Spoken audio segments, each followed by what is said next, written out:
views expressed on this program are those of the hosts, guests, and callers, and are not necessarily those of this station, its management, or other advertisers. You're listening to Transformation Talk Radio.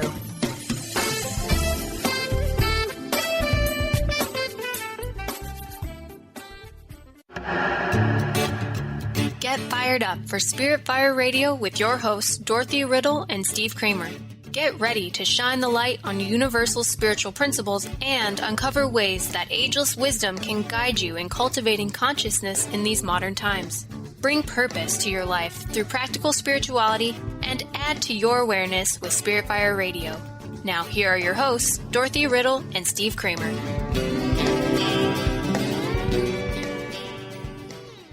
Hello and welcome to Spirit Fire Radio. My name is Steve Kramer and it is a delight to be with you. I'm joined by my co-host, Dr. Dorothy Riddle. Hi, Dorothy. Hi, Steve. Glad to be here. It is wonderful to be co-creating with you once again and continuing this conversation on compassion. It's been such an interesting several weeks, and I really look forward to it today, talking about strengthening compassion. We've talked about compassion. What is compassion? And then why is it so challenging? And today we're going to cover how do we strengthen it? How do we keep it at the forefront of our consciousness? We talked about that last week, White Dorothy, that really we're born compassionate. It's almost like it atrophies somehow within us, that we unlearn it, or we need to remember, was what you said. I thought that was beautiful, that we need to remember that we are compassionate beings, right? Mm-hmm. And I have a quote to start us off with again, Steve. Wonderful. This time from Nelson Mandela. He says, "Our human compassion binds us the one to the other, not in pity or patronizingly, but as human beings who have learned how to turn our common suffering into hope for the future." And I thought that was so beautiful, that the linking of compassion and hope. Yeah, we have talked quite a bit about hope. I believe that was our second topic, and was really so much about co-creation, right? And about options. That once we feel we're in this together, we become co-creative, and we become stronger together. That it's the point of understanding that we're all interconnected. And in that quote, the common suffering stands out for me, because we talked about it last week quite a bit of our circle of compassion, that it needs to be widened, and once we widen it, we realize that it binds us. We are bound to one another as part of this, this beingness that is life. It made me think, I wanted to share this last week and we didn't have a chance, but it seems apropos this week as we talk about compassion. I had a friend I still have a friend, but I'm not living in New York City anymore. One of my best friends in New York City is a gentleman named John, who happens to be Black. And a lot of times we would all be getting together as friends, and he would show up late and he would show up frustrated. And I personally would sometimes get frustrated at his tardiness. And I would also feel bad that he was frustrated, but it was always, he would say, I had a problem with a cab. I couldn't get a cab, and eventually what it came down to was him saying to me at one point, Steve, you don't understand what it's like to be a Black man in New York City and trying to get a cab. And me thinking he was just making excuses and be like, John, come on, there's a million cabs in New York, just grab a cab. And he at one point said, I want you to come out on the street with me and I want you to watch. And he put his arm up in the middle of the block, so cabs that are coming around the corner, coming down the road, see him with his arm up in the middle of the street. I watched cab after cab after cab go past him, some even turning their lights off on the cab at the front end of the street, because if you have your light on and you pass somebody, it's illegal to not pick them up. They would turn their light off, go past him, and turn their light on. John is one of the most caring, beautiful souls I've ever met. He is generous beyond belief. If you were a cab driver, you want to pick up John because he's going to leave you an amazing tip. And, when I raise my hand for a cab, 4 cab drivers fight over me because I'm a white guy. But, until you walk a mile in another's shoes, as they say, I had no idea that it was until I saw my friend, who I love dearly, being treated that way and dismissed that way and actually literally avoided on purpose. My heart just broke. And I realized that in a way I was, as you mentioned, pity or patronizing. I wasn't giving him the full space of his allowing his frustration. I wasn't actually widening my circle of compassion. I needed to see that and experience his experience and bear witness to it and take it into consideration in a very deep way to really relate. And, it was a bias that I had that I was unaware of. And I find that happens so much with compassion, that we must endeavor to get to know our fellow human being. And whether that's through education, whether that's just through going to places and meeting people you might never meet and being involved in their life and witnessing their life, it's so important because it really shifted something in me. Yeah. That's a beautiful story, Steve. Thank you for sharing that. Yes. And it underscores the fact that I'd like to take it back to what we were talking about in terms of judgment and criticism last week. The way we create separation is when we decide that we know better for somebody else, or we know what their experience is, or we know that this is the truth. That's when we become rigid, and we are no longer able to actually hear another person, see another person, experience another person. And I think maybe it can be helpful also just to think back, and I think probably each of us has a personal history around this. Think back to attitudes that we held when we were younger that have now shifted, that have now changed. We know some big societal ones. If you watch movies from the 1950s, everybody's smoking, for example. And they thought nothing of it. In fact, it was the in thing to do. Well, now there's practically no place that you're allowed to smoke. So things, attitudes, and what's appropriate shifts over time. We learn, but we learn through dialogue and through being with each other and through being compassionate with ourselves and being compassionate with each other and generating that sense of optimism and options. That is what hope is all about. Yes, beautifully said. And allowing other people to make that choice, I think, of smoking and how we really just came to understand that we were all duped basically by big tobacco companies that knew this was addictive and knew that it was so detrimental to our health. And we were being peddled this story that it was, you're totally addicted to it, but it's also chic and it's cool, and it's interesting that time and space that it took for us to everyone had to make the choice, and we talked last week about allowing someone space without judgment. And I think that's it's been interesting to watch the smoking just slowly dissipate, and those that are left that are still smokers, boy, do you have to have compassion for them, right? Because you just want to judge them right away and say, that's such an awful habit. How dare you still smoke? It's so awful, and you think, wow, there's a fine example of really having to say, well, this is your choice. And, I wish you the best from my heart. Right. That's right. And it's the interesting relationship for me between compassion and hope is that belief that things can be different, right? That we experience, we share the suffering of another person in compassion, And it's not just the empathy with them, it is the movement to action.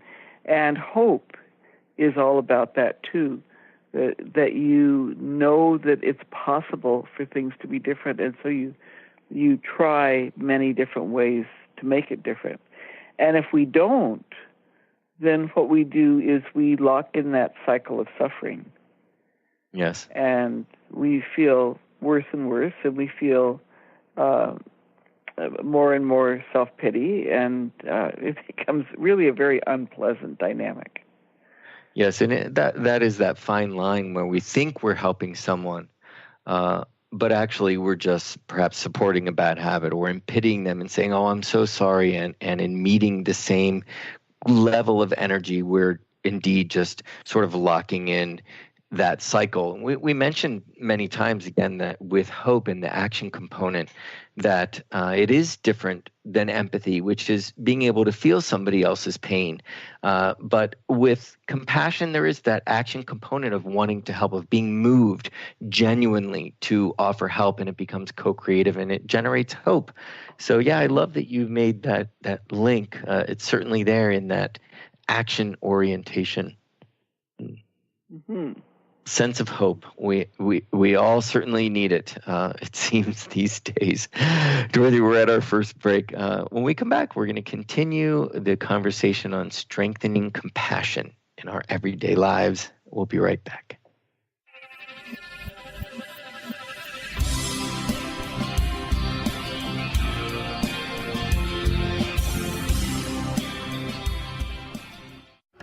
Awareness is universal. Establishing a living awareness through meditation brings peaceful, healthy, and creative well-being into your everyday life. The practice of living awareness, Spirit Fire's own meditation practice, is built on this belief and is designed for every level of practitioner. Each year, Spirit Fire hosts living awareness meditation retreats that allow you to explore the practice in depth at our retreat center in beautiful Western Massachusetts. Introduce yourself to meditation and the practice at the Foundation's retreat. Attend, in silence, a silent meditation retreat focused on mindfulness, presence, and nature, or be engaged with the meditation sittings themselves at the Deepening Retreat.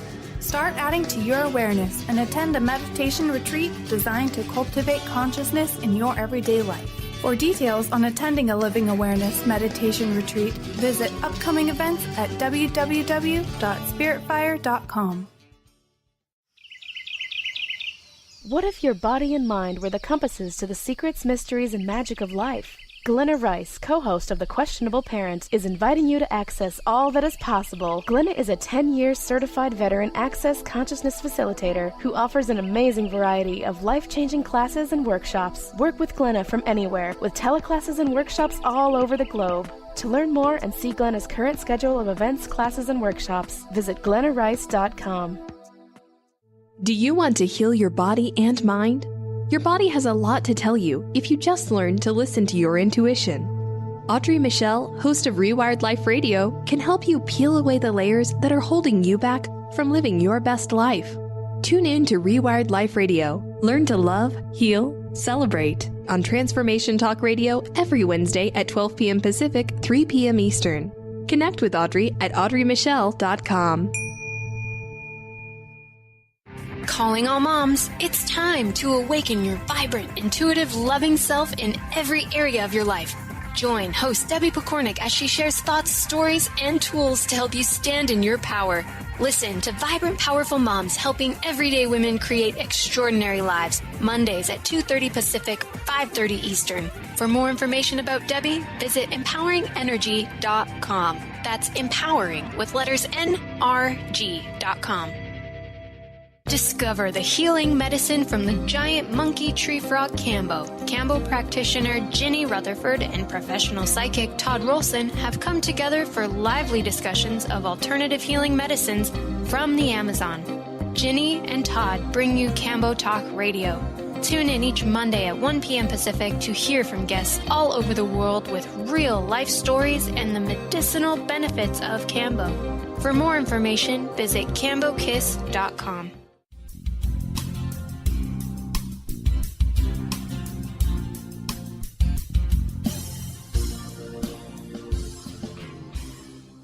Welcome back to Spirit Fire Radio. My name is Steve Kramer, and I'm joined with Dr. Dorothy Riddle.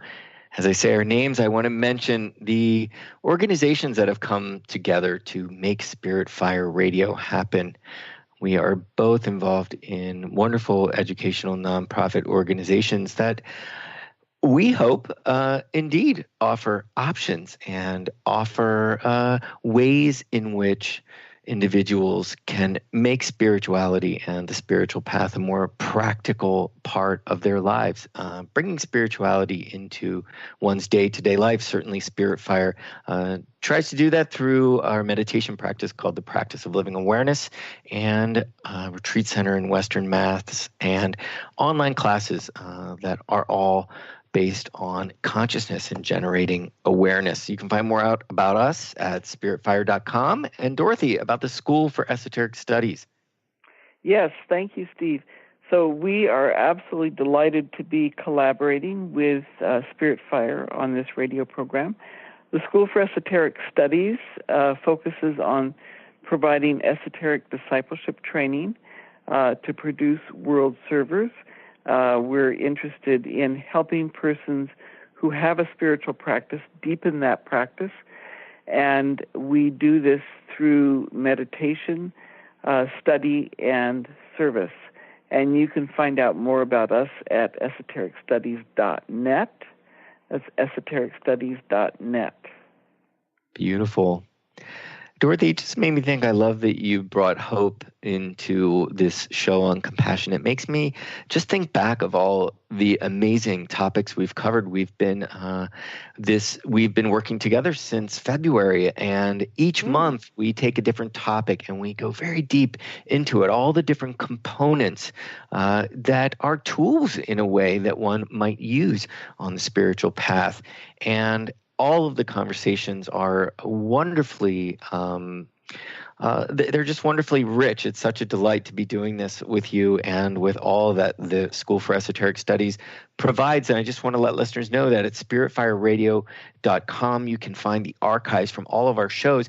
And it's almost as if, as does the spiritual path, it's as if each one of these topics builds upon the last, and it just makes our conversation more and more rich. It's like the deeper we talked about vertical and horizontal, the more we aspire, the wider we expand our reach to experience here, this human experience. The richer, the more we've got to play with, the more we've got to explore, the more we've got to ponder. So it's just so rich, Dorothy. I really love it. And I love that we can sort of build these past topics and really create a wonderful conversation about compassion. So right on. Well, and Steve, I really enjoy our sessions together also, and I think we are a good example of what can be produced when one is curious about other ways of thinking about an issue,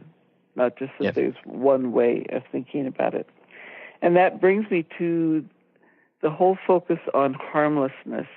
We did a whole month on harmlessness already. I feel like we could do a year on it because while all of our spiritual traditions say do no harm, if you think about it, we actually don't have any shared experience of what it's like to live in a harmless environment.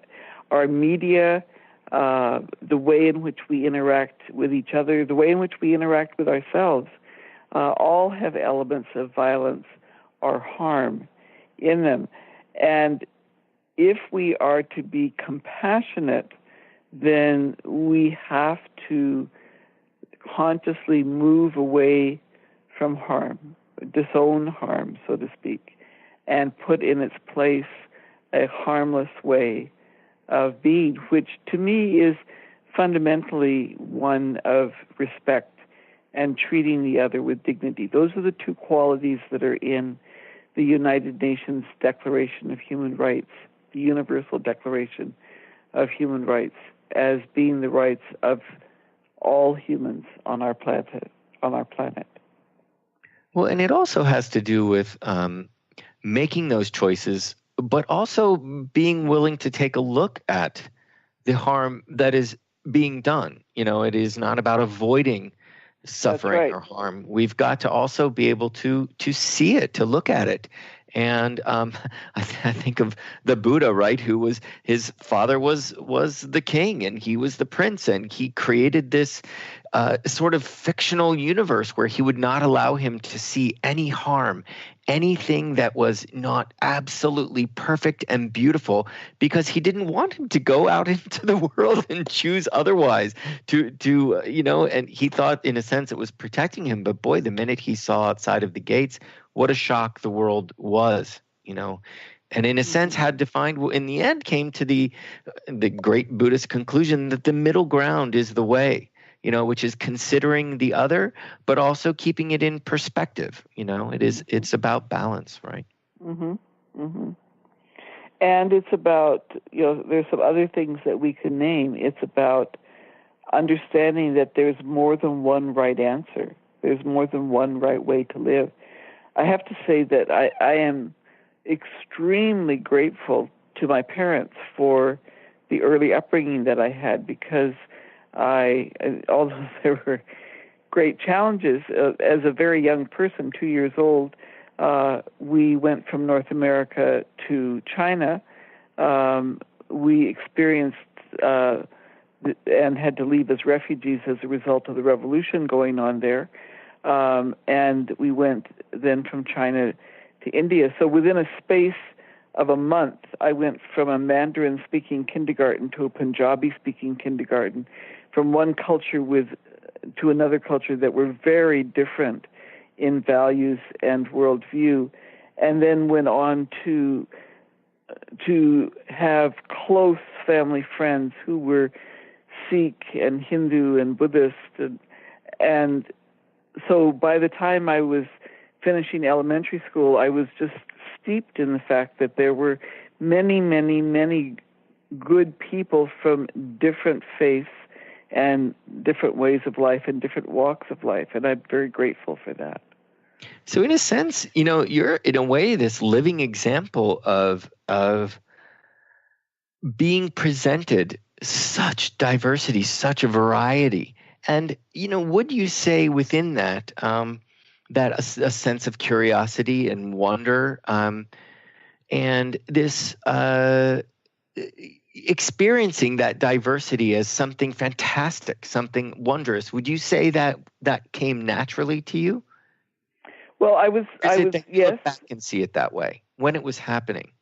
Yes, I would say that there was that. There was also the darker side, which was because I was Anglo and from North America, somehow feeling that there was something wrong with me, that we had to leave as refugees, that we had to, settle into a different environment. So it wasn't all a pretty picture, but certainly it for me, it taught me to be interested and curious in how people do their lives, because I understood, and I think anyone that speaks multiple languages, each language has its own worldview in it. So if you're listening, if you're paying attention, you come to this understanding that there are many ways of looking at the world, many ways of doing your life. And so that curiosity actually carried on into my professional life. I'm very grateful for it, and it is, to me, one of the critical elements of being able to be compassionate. Yeah, we've talked about that quite a bit. What a blessing. And what a blessing for us. I mean, for listeners who may not know, Dorothy is an author who's written many books, and three in particular, Enough for Us All, is a 3-part series. And so much of that experience, without you saying it in the books, but this sort of breadth of understanding the human experience. We talk about that quite a bit, is where I'm getting at with this, in strengthening compassion, that it is really about, not allowing bias in your life. Like, really, you've got to expand that circle once again, and have a curiosity about the world and get engaged. And you were set up with this beautiful opportunity, and it's wonderful that it shaped you, and that you were creative with it, and give back, give back in the form of teachings and using those experiences to help another, right? It's compassionate. Indeed. Mm-hmm. Beautiful. Go on. And I think for me, one of the very key elements is respect. Even people who are living a life with a belief that I find very foreign to my own, very different from my own, holding a respect that they are doing their life in the best way that they know to do it. Whether I agree with their choices, whether their choices are harmless or harmful in the environment, I can make a judgment about that choice, and if it's harmful, that it's inappropriate. But the person themselves, I need to respect that there is a core there that is trying to live life in the best way that they know to do it at the time. Yes. I know for me, a huge point in that maturation was coming to understand that angry people or aggressive people are suffering. On some level, they're suffering, and just hoping that they will get tired of it, that the consequences will be so great that they will say, is this really worth it? That will generate the capacity to observe their choices, and just to recognize that anger and destruction and harm, someone who harms another, they're suffering greatly. And as we've said before, it's not about pardoning the choices that they make, but seeing that they are a human being on a path, and that this path is teaching them inevitably to learn a bit about togetherness and right action, right? So, Dorothy, we're going to go to a break. When we come back, more on compassion and generating that in your day-to-day life. We'll be right back.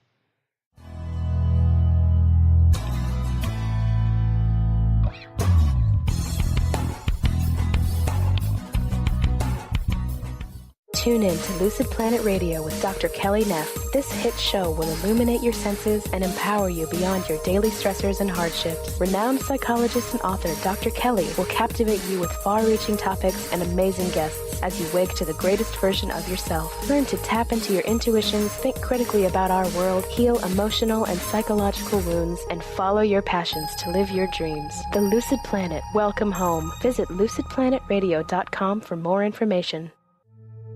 Hi there, my name is Audrey Michelle, host of Rewired Life Radio and a spiritual growth coach. I talk about this all the time on my show, listening to your body and acting on intuition. What do these things even mean? Here's the thing. About 10 years ago, I figured out I was doing it all wrong. I mean, I wasn't unhappy, but was I really happy? And then life sent me a spiritual smackdown, like it does, because I wasn't listening to my best resource, my body and my intuition. I was living from a place of fear. I was stressed and I was in pain, and I seemed to be happily unhappy. Mostly I just didn't know what I didn't know. And what I didn't know was that my body and my intuition had all the tools I needed to live life as my best self. I'm sharing the tools I have learned over the last 10 years of my healing journey in my online class, Soul Awakening, beginning September 19th. Learn more. Go to audreymichelle.com/awaken. That's Audrey Michelle, spelled MICHEL.com/awaken. Gain powerful insight and practical tools to support you on your spiritual journey. Access your higher self and tune in every second and fourth Thursday at 12 p.m. Pacific to A Life Untethered with Andrew Martin, Walking the Path of Freedom. Andrew is a highly attuned, intuitive oracle, energy worker, spiritual teacher, and international radio host. For more about Andrew and his services, visit thelightedones.com. Known for his keen sense of humor, contagious smile, and extensive esoteric wisdom, EJ translates deep spiritual wisdom into practical advice to empower you to live your happiest, most fulfilled experience. Mystic Living Radio, Deep Spiritual Wisdom, Practical Advice with EJ, Eliyahu Jihan. This hit show delivers profound experiences for all who want to live life to their deepest desires. Tune in monthly for Mystic Living Radio. Learn more by visiting vitaltransformation.org.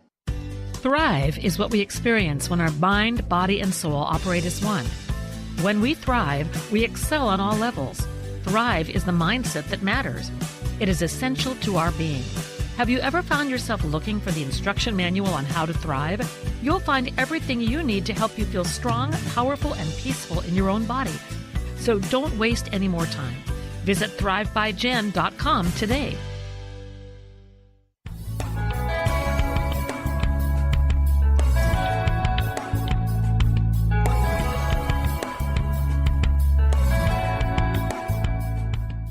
Welcome back, listeners, to Spirit Fire Radio. I am Dorothy Riddle, joined with my co-host, Steve Kramer.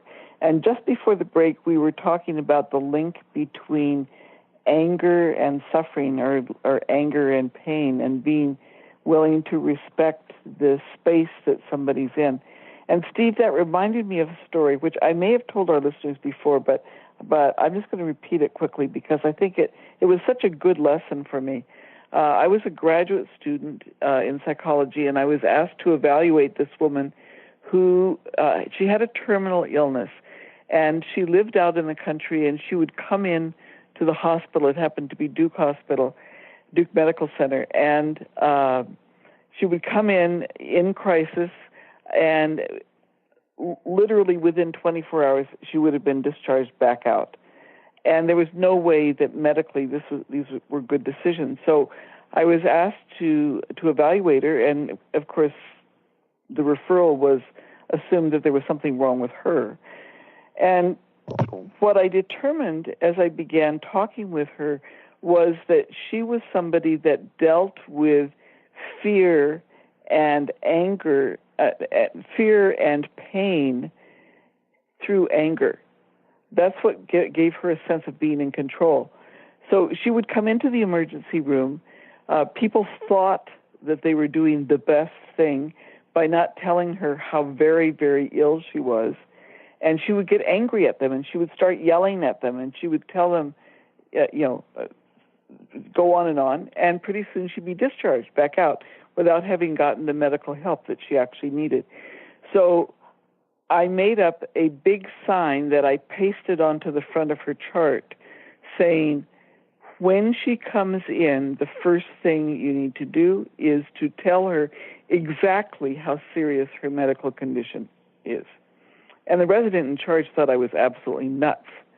But the next time she showed up, because she was very, very ill, she would go into crisis. So she showed up, and the resident happened to be there. So he himself sat down, and he explained to her exactly where she was on the trajectory of her terminal illness, and exactly how serious it was, and exactly where she was. And to his utter surprise, she completely calmed down and became the very beautiful soul that I knew she was, that I had experienced when I interviewed her, because people were being clear with her, people were being straight with her, people were respecting her. And that's a lesson I've never forgotten. Gosh, we could talk about that, Dorothy, right, for an entire show. We could talk about that situation because there's so much there. You know, she just wanted to be met with the truth. And when we meet another in our truths, we feel connected, and compassion arises. And I'm sure it arose from the doctors because they weren't in defense or in denial or trying to placate or trying to, avoid truth. In the end, we just want to be met and be allowed to share in another's beingness, right? Well, and by not telling her, by not being straight and truthful with her, they thought they were being gentle and kind. Right. Whereas in fact they were being harmful. Yes. They were being disrespectful. Yeah. Well, I just got to tip the hat to Ageless Wisdom because they really say in the future we will have a psychologist, an esoteric psychologist that really understands this relationship between the personality and the soul, very similar to what you did. That was such a that was, I wouldn't say it's simple because many years of training, right, that allowed you to identify this and label it, to nominate it. But goodness, if we all had a support system like that, they say you'll have a good surgeon, a good esoteric psychologist that understands the relationship between your personality and your soul, and someone that can work on your energy centers, and we'll all be set. So perfect. Wonderful story. We just want to be met in our truth, and it makes me think of a personal story myself. That one in this, I talk about the South a lot, but when you're a Yankee, there you go. You get called a Yankee all the time when you go to the South, and they know you don't have a Southern accent. I learned how to do a perfect Southern accent the whole time I was a teenager, and I was spending a lot of time in South Carolina. But one time in my 20s, we were around the table. My brother went to dental school with a Southern gentleman, and we had him to our house in South Carolina. And we were all sitting around the table, and it was back in the Bush era, and it was a big election. And he said to the table in a very Southern way, sort of testing our Yankiness, you're all voting for George Bush, right? And I said, no, I'm not one to mince words or not offer my opinion. Thus talk radio, right? But and I said no, and he said, well, why not? And I said, I'm gay, and I don't really I don't agree with his take on the gay community or his take on gay equality, and I could and would never vote for him. And I asked him, what are your feelings about gay equality? And he had this huge shock on his face, and he said, well, that's not something to talk about around the dinner table, right? Like this is this Southern moment where you're not supposed to talk about gayness around the dinner table. And I think he was even shocked that I could say that in front of my family, I mean, I don't mean to be patronizing, but it really is the way it played out. And he didn't want to go any further with this because he was unable to meet my truth, and I said, well, you brought up politics at our dinner table. So if you can bring up politics, well, I'm going to bring up the gay topic because it's political. And so, we've all just got it. My family, of course, jumped in because they thought I was going to get crazy and throw things, which I didn't. I was very calm and wanted to have a conversation. I really wanted to get to know, that here we are at a dinner table about to share. And we obviously come from different backgrounds. We've got different ideas. So let's talk about it. As much as I play up that I'm this, wackadoodle, I'm not really. I really enjoy conversation and learning about other people and their experience and where they're coming from. And he was unable to go there, so we've really got to, I wish my family would have allowed it and said, let's talk about it. I'm curious what you feel. I think he could have learned a lot about my family, who's always accepted every aspect of me and loves that aspect of me and enjoys that aspect of me. So much about, it's about meeting another. That story just reminded me of that, of we've got to create space to meet someone where they're at, as much as, I was willing to meet him and he willing to, I'd hoped had been given the chance to meet me where I was at. Mm-hmm. Mm-hmm. Widen our circle, right? Widen our circle and widen our thought. We've spent time in the past talking about right thought, and it's so critical.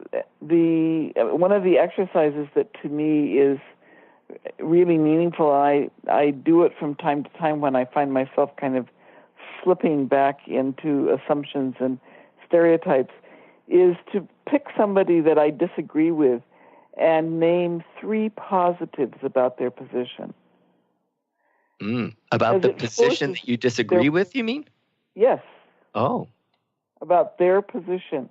So they take a particular position that I don't agree with, but a position isn't a monolith. There's pieces, right? There's components. So what is it about the position or them taking it that's positive? Could one of those be that I support their capacity to have a position? Is that allowed? Yes, of course. Okay. That could be one of them. That could be one of them. And to be articulate about it, right? That could be Beautiful. One of them. Good. But it is... it's a really, it can be very challenging. I find it a good discipline to try to do that, because if I'm serious that, we are all interconnected and we are all trying to live a life that makes sense to us, then there's got to be something positive about what's going on. Yes. Now, I don't mean to be simplistic about that, because I also agree absolutely with the statement. There was a person on television that, in relation to what happened in Charlottesville, who said, "If you are not outraged, you are not paying attention." And I agree with that absolutely. That we need to have our eyes wide open. We need to be paying attention to what is happening and the harm that is being created, and not let it just kind of roll past us. But we need to also learn to not be overly simplistic, to tease it apart, to not have selective attention and only pay attention to the parts that we agree with or the parts that we disagree with, but to try to see the entire mosaic and understand what's going on. Yes, and within that quote is also to not stay with the outrage, be outraged, but continue to pay attention. Realize, I better pay attention. I'm outraged. Now I'm going to go deep into this. There was a quote that I wanted to say last week, and it's interesting how I've toyed with it. It was that the longest journey somebody will make in their lives is from their head to their heart. And I know we could talk about that for a while. And it's that, we have these beliefs, we have these thoughts. Thoughts create things. Thoughts create experience. Beliefs shape our world. Right thought is imperative. We've spent an entire show on that, right? Mm-hmm. And to the journey to the heart then is from the head to the heart, in understanding that indeed we are interconnected and independent, and to create space for another. But what I'm noticing is we've also then got to go back to the head, and it's this loop. It is essentially heart-mind. That is a concept that absolutely. I wish we discussed more this quality of what is heart-mind, and it really is this idea that heart is about love, which is not an emotional kind of love, but a fact that we are all a part of the one life. We are all interconnected and interdependent. That is love, and from living that and paying attention to it, we generate wisdom, which is the head. So it's that back and forth, right, of heart to head. Mm-hmm. Indeed. Dorothy, it looks like we're at another break, so we're going to come back after this, and we're going to wrap up this really wonderful and timely conversation on compassion. So Dorothy and I will be right back after these messages.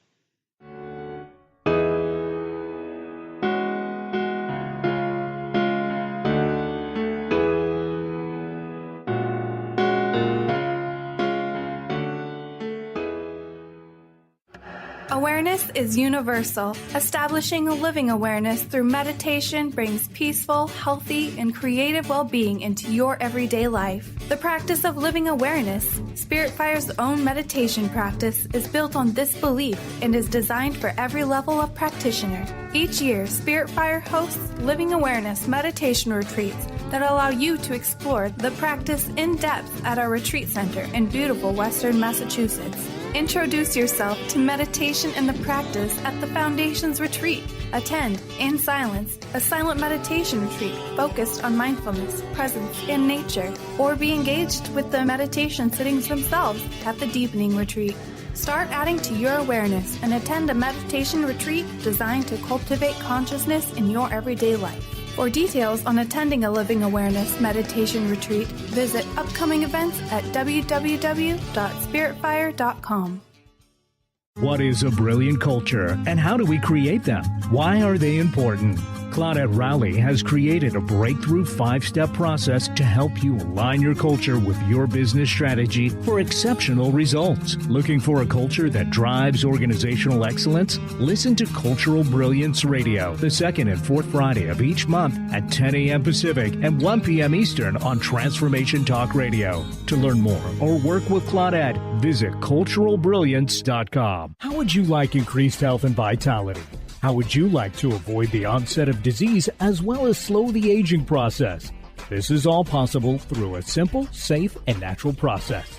Every day we are either moving toward wellness or away from wellness. Hi, I'm Mary Jane Mack. I'd like to be your partner in achieving optimal health. Contact me now at maryjanemack.com or call 425-392-0659. Visit maryjanemack.com. Now you can be a part of one of the most powerful programs to help create a more joyful, loving, abundant, and peaceful world.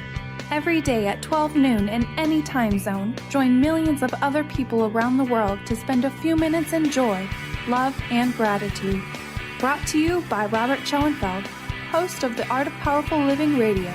Together, we can raise the vibration of the planet. For more information, visit globalmomentofjoy.com. Tune in to the Psychic Professors Show, The Voices of Spirit Radio, with international medium and spirit artist Dr. Susan Barnes on Transformational Talk Radio, featuring a variety of spiritual topics such as psychic art, spiritualism, EVP, psychic development, and mediumship. This hit call-in show provides listeners with breakthrough wisdom to enliven and enlighten their lives. Visit spiritartgallery.net. Tune in each Friday, 2 p.m. Pacific, 5 p.m. Eastern on Transformation Talk Radio.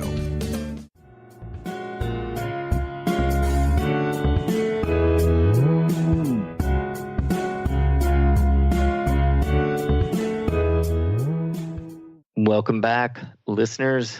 It has been a very enlightening conversation, Dorothy. I really appreciate the depth at which we cover these topics. And listeners, I hope we've given you some options. I hope that word options and hope, right? They go together. And some ways to think about compassion, some ways to think about the other, ways to expand the periphery of your awareness to include an awareness of life around you, every aspect of it. I want to let you know, I've asked Dorothy if we could please talk about the Riddle scale next month. So each month we take on a new topic, and next month we're going to talk about discernment. I love that discernment is part of September, which is the month of Virgo, right? Talk about discernment. It's very Virgoan. So I look forward to it. And the Riddle scale has moved me. Every time I read it, it just is so full of wisdom. And we're going to start that month off talking about this scale. Dorothy, I just wonder if just for a minute or two you could tell the listeners just a little bit about it for us, a little sneak peek. Sure.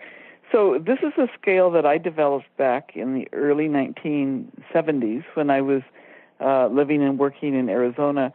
And I was struck by the fact that at that time I was working on homophobia, and that was the specific focus of the scale at that point, although it's come to have a much broader application. And what I was trying to explain was the problem with a position that I heard very frequently that, it doesn't matter, we're just all people together. And that was absolutely not my experience. I mean, people were being beaten up and killed because they were gay. There were very clear negative consequences that seemed to be invisible to these well-meaning people who were saying we're all people together. So I began working on the scale in order to differentiate the various negative and positive postures or attitudes that one could hold in relation to along a scale of homophobia. And then, as I said, it's broadened out to other things. So I really look forward to talking about those 8 points on the scale, Steve. Yes, next me week. too. That'll be very interesting. And it just discrimination has been really brought to our attention in such a. It's just so it feels omnipresent in a way. And goodness, when you look at this scale, it helps you to take a look at yourself and see where would I be on this scale as I think about those who may be different than me, or those that have different beliefs or different a way of life, or who knows, anything that creates separation in a sense. So it's such a valuable scale, and every time I read into it, I'm always struck at what we can discover about ourselves and our responsibility, meaning our ability to respond to another or to perhaps even our own limitations. So I look forward to that indeed, and it's so related to compassion, right, Dorothy? Because really, it's got to start with ourselves. We've got to get right with ourselves, and we've got to take a look at any implicit biases or just who we are, what we're willing to take on, or how are we willing to include others in our day-to-day. And that's right action, right? That's right. And, I think the events of the last couple of weeks have also brought into clear relief the fact that we need to be very clear about what is happening. We need to pay attention to what is happening. We need to bear witness to what is happening. And we have to take action, but we have to find ways to take action where we are standing for something, not against something. As soon as we stand against, then we create divisiveness, and we just, we know violence begets violence. It just gets worse and worse. But it's been very interesting to watch those in the public eye make decisions or try to avoid making decisions about what they are willing to stand for, what they are willing to not condone.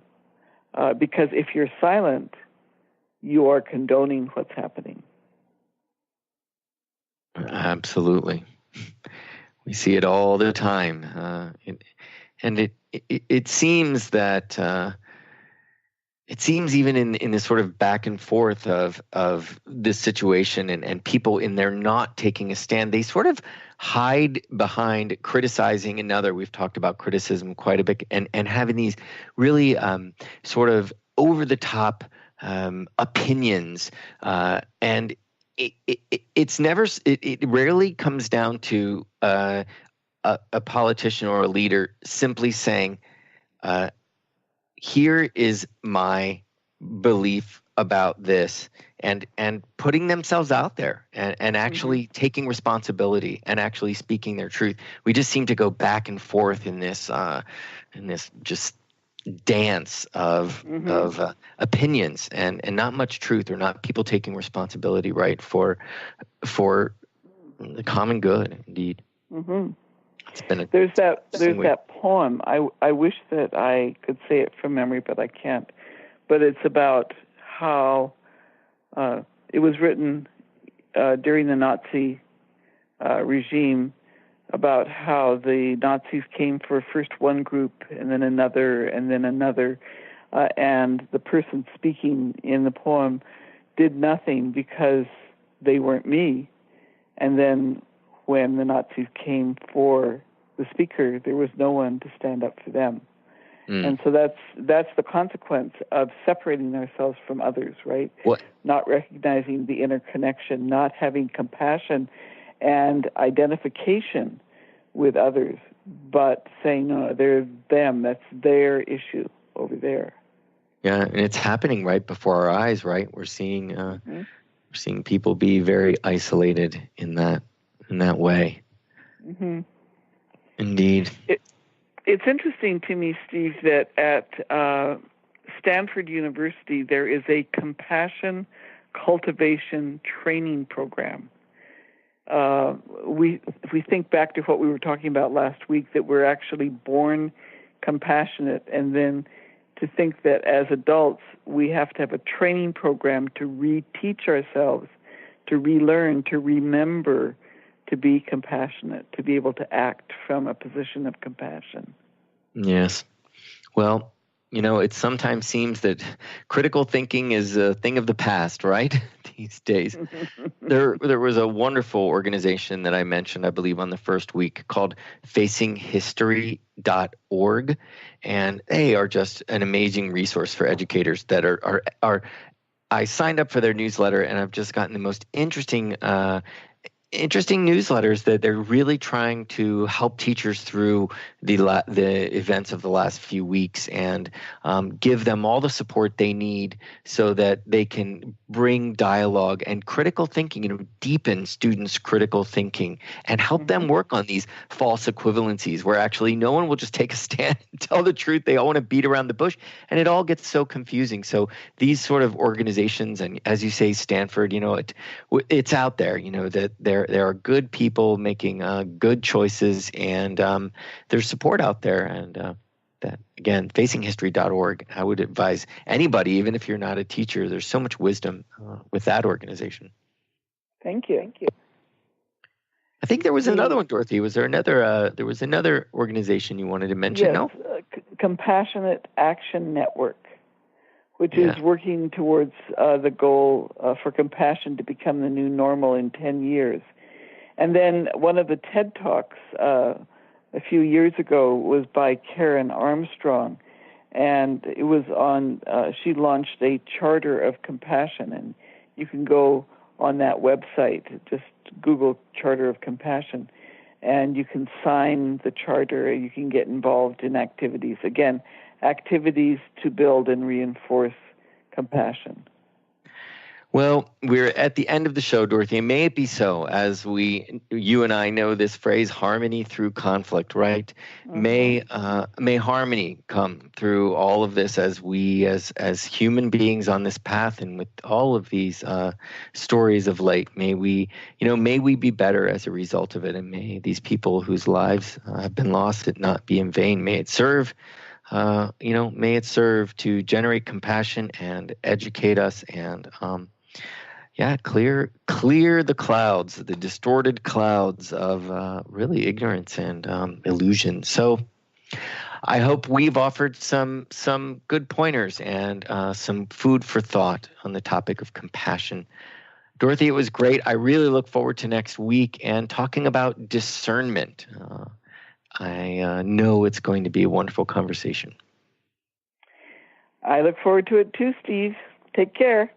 All right. Bye, everybody. Check us out at spiritfireradio.com if you'd like to listen to some of our archives, and we will see you next week. Thanks so much. Thank you for listening to Spirit Fire Radio. Tune in each Wednesday at 9 a.m. Pacific, 12 noon Eastern for your weekly guide to purposeful living and practical spirituality. Join hosts Steve Kramer and Dorothy Riddle as they shine the light on universal spiritual principles and uncover ways that ageless wisdom can guide you in cultivating consciousness in your everyday life. Add to your awareness with Spirit Fire Radio. To learn more, visit spiritfireradio.com.